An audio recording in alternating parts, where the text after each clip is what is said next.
Hello दोस्तों, मैं मनीष कुमार आपके अपने यूट्यूब चैनल मनीष कुमार चौधरी में आप सबका हार्दिक स्वागत और अभिनंदन करता हूं। जैसा कि पिछले वीडियो में हमने पढ़ा था कि राजस्थान के अंदर जो प्राचीनतम सभ्यताएं हैं उसके बारे में चर्चा की थी, और उससे आगे थोड़ा और आगे चलते हैं तो अरावली पर्वतमाला का विस्तार राजस्थान में कहाँ कहाँ पर देखने को मिलता है उसके बारे में चर्चा करते हैं।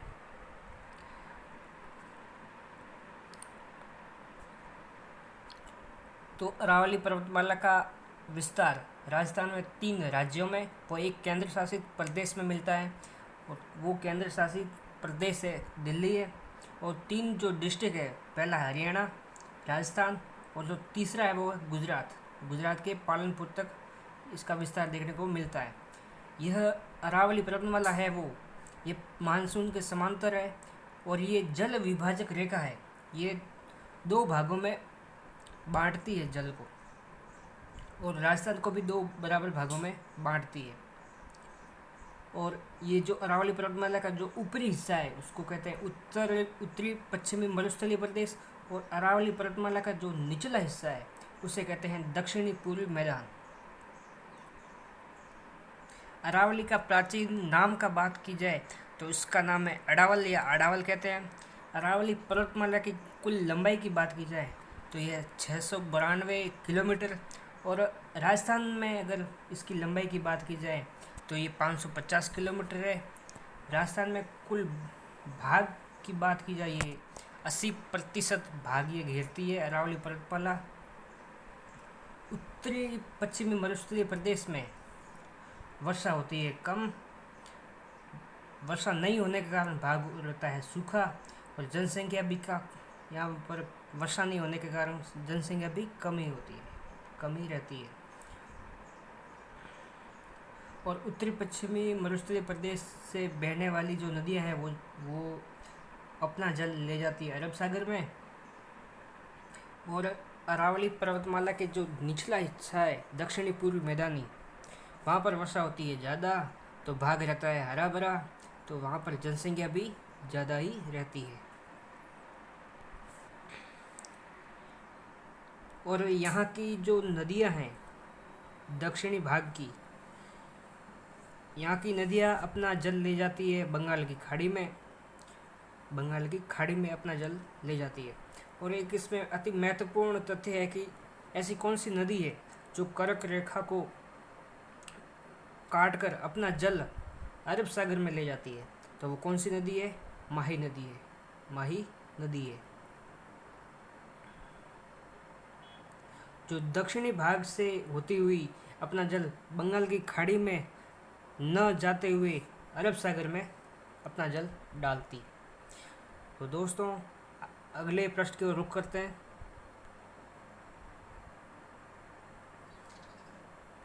अरावली का विस्तार 3 राज्यों में और वो एक केंद्र शासित प्रदेश जो कि दिल्ली में है, उसके बारे में पहले चर्चा कर ली थी।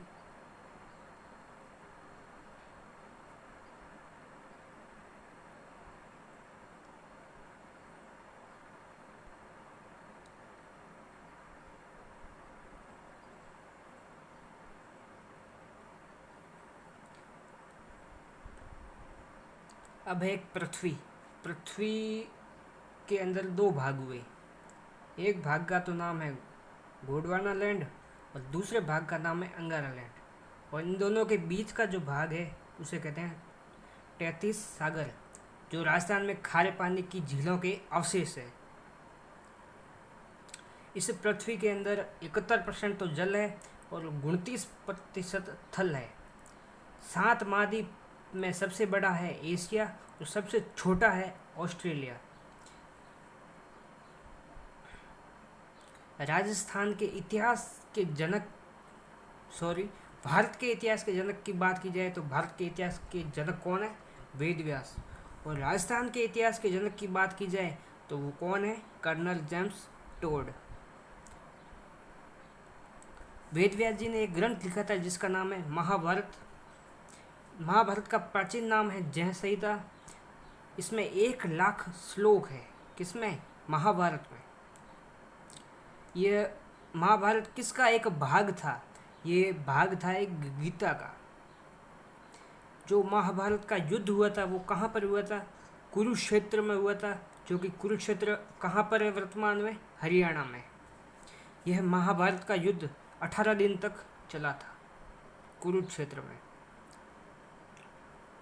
भारतीय संविधान में भारत को दो नामों से जाना जाता है। पहला है भारत, दूसरा है इंडिया। और संसार का इतिहास का जनक की बात की जाए तो विश्व का इतिहास का जनक है हेरोडोट्स। और इन्होंने ग्रंथ लिखा था जिसका नाम है हिस्टोरिका। यह हेरोडोट्स निवासी था यूनान का, और इनका भारत में आगमन 5वीं शताब्दी में हुआ था। 5वीं ईसा पूर्व शताब्दी में हुआ था।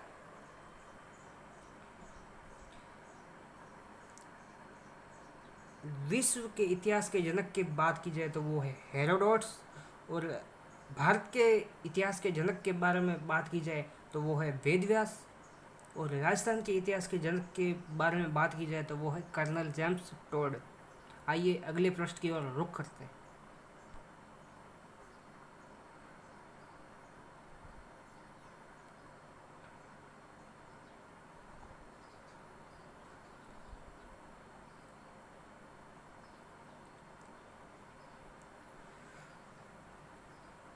ये राजस्थान बना हुआ है। राजस्थान किसका था?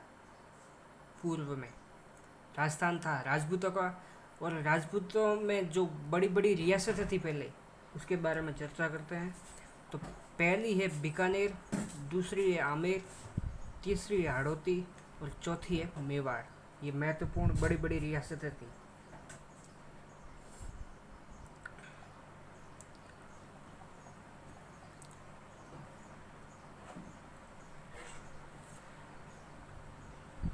अठारह ईस्वी में जॉर्ज थॉमस ने मौखिक रूप से राजपूताना शब्द का प्रयोग किया।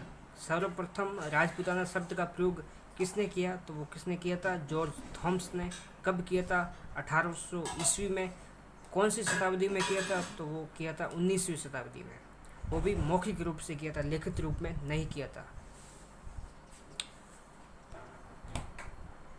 1805 में लेखक विलियम फ्रैंकलिन ने लिखित रूप में राजपूताना शब्द का प्रयोग किया था, और विलियम फ्रैंकलिन ने एक ग्रंथ लिखा था जिस ग्रंथ का नाम है military memorials of George Thomas, में लिखित रूप से राजपूताना शब्द का प्रयोग किया था।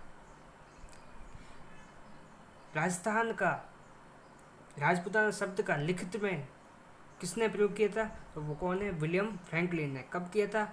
1805 में। राजस्थान के इतिहास के जनक की बात की जाए तो वो कौन है? Colonel James Tod. ये इतिहास का जनक, इन्होंने एक पुस्तक लिखी थी जो 1829 में लिखी थी, जिसका नाम है annals and antiquities of Rajasthan. इसका दूसरा नाम है the central western Rajputana state of India. इनका दूसरा नाम है। एक और इन्होंने पुस्तक लिखी थी जिसका नाम है पश्चिमी भारत की यात्रा। इसका नाम है वेस्टर्न ट्रेवल्स इन इंडिया। इन दोनों के लेखक है कर्नल जेम्स टोड।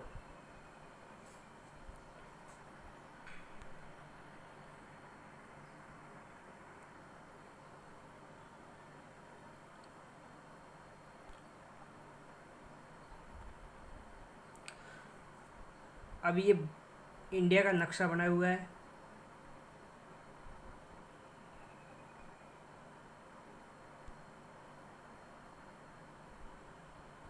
ये इंडिया का नक्शा है।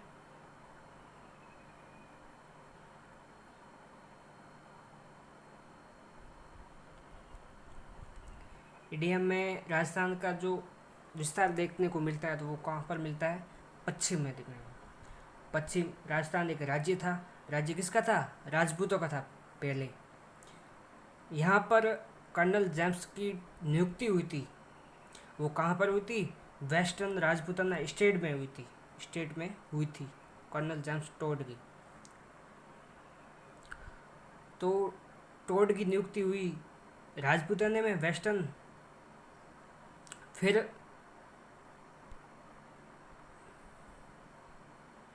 यहाँ पर राजपूताना के अंदर एक रियासत थी जो जिसका नाम है मेवाड़। मेवाड़ में कर्नल जेम्स टोड को ईस्ट इंडिया कंपनी ने इसे पीए के रूप में भेजा। पीए का मतलब है पॉलिटिकल एजेंट के रूप में भेजा। कहाँ पर? मेवाड़ में। और मेवाड़ के शासक थे भीम सिंह सिसोदिया ने टोड के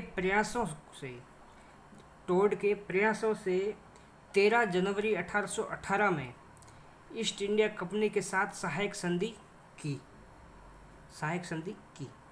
और इस संधि से इसके बारे में चर्चा करते हैं। एक होती है संधि और एक होती है सहायक संधि। संधि का मतलब मेल मिलाप करना, दोस्ती करना। और इसमें संधि में ऐसा कुछ नहीं होता है जैसे मैं हूँ किसी दूसरे को संधि कर ली है साथ में, और उसे किसी की ज़रूरत है और मैंने उसको सहायता नहीं दी, तो वो खाली संधि ही रह देती और वो उसको सहायक संधि नहीं कहते। सहायक संधि उसे कहते हैं कि उस संधि तो हो गई और उसके बदले में जब उसे अपनी आवश्यकता हो तब हम उसकी सहायता करें, तो उसको कहते हैं सहायक संधि। नवाबों की नगरी कहते हैं टोंक को, और जाट रियासत में धौलपुर और भरतपुर दोनों आते हैं जिले। आइए अगले प्रश्न की ओर रुख करते हैं।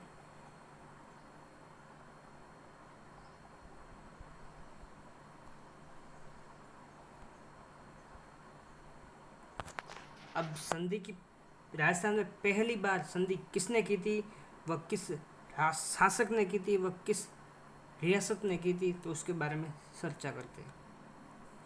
राजस्थान में पहली बार संधि 1803 में भरतपुर के शासक रणजीत सिंह ने की थी। राजस्थान में पहली बार सहायक संधि किसने की थी? 1803 में भरतपुर के शासक रणजीत सिंह ने की थी। और राजस्थान में पहली बार सहायक संधि, ये संधि और सहायक संधि में अंतर है। राजस्थान में पहली बार सहायक संधि 1817 में करौली के राजा हरबख्शपाल ने की थी। पहली बार संधि तो की थी 1803 में और सहायक संधि की थी 1817 में। और राजस्थान में अंतिम बार सहायक संधि 1823 में सिरोही के शासक शिव सिंह ने की थी। राजस्थान में अंतिम बार सहायक संधि कब हुई थी? 1823 में। कहाँ हुई थी? सिरोही में। और सिरोही के शासक कौन थे? शिव सिंह ने की थी। Colonel James Tod Scotland Britain का रहने वाला था। अगर क्वेश्चन आ जाए कर्नल जेम्स टोड कहाँ का रहने वाला था, तो ये था स्कॉटलैंड ब्रिटेन का।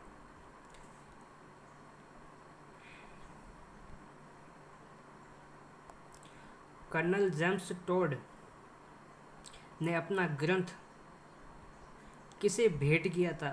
तो वो किसे किया था? अपने खुद के गुरु थे, वो थे ज्ञानचंद्र। उनको ये भेंट किया था। क्या?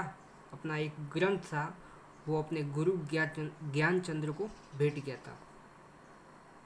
तो दोस्तों आज के लिए बस इतना ही। देखते रहे इस वीडियो को। जय हिंद।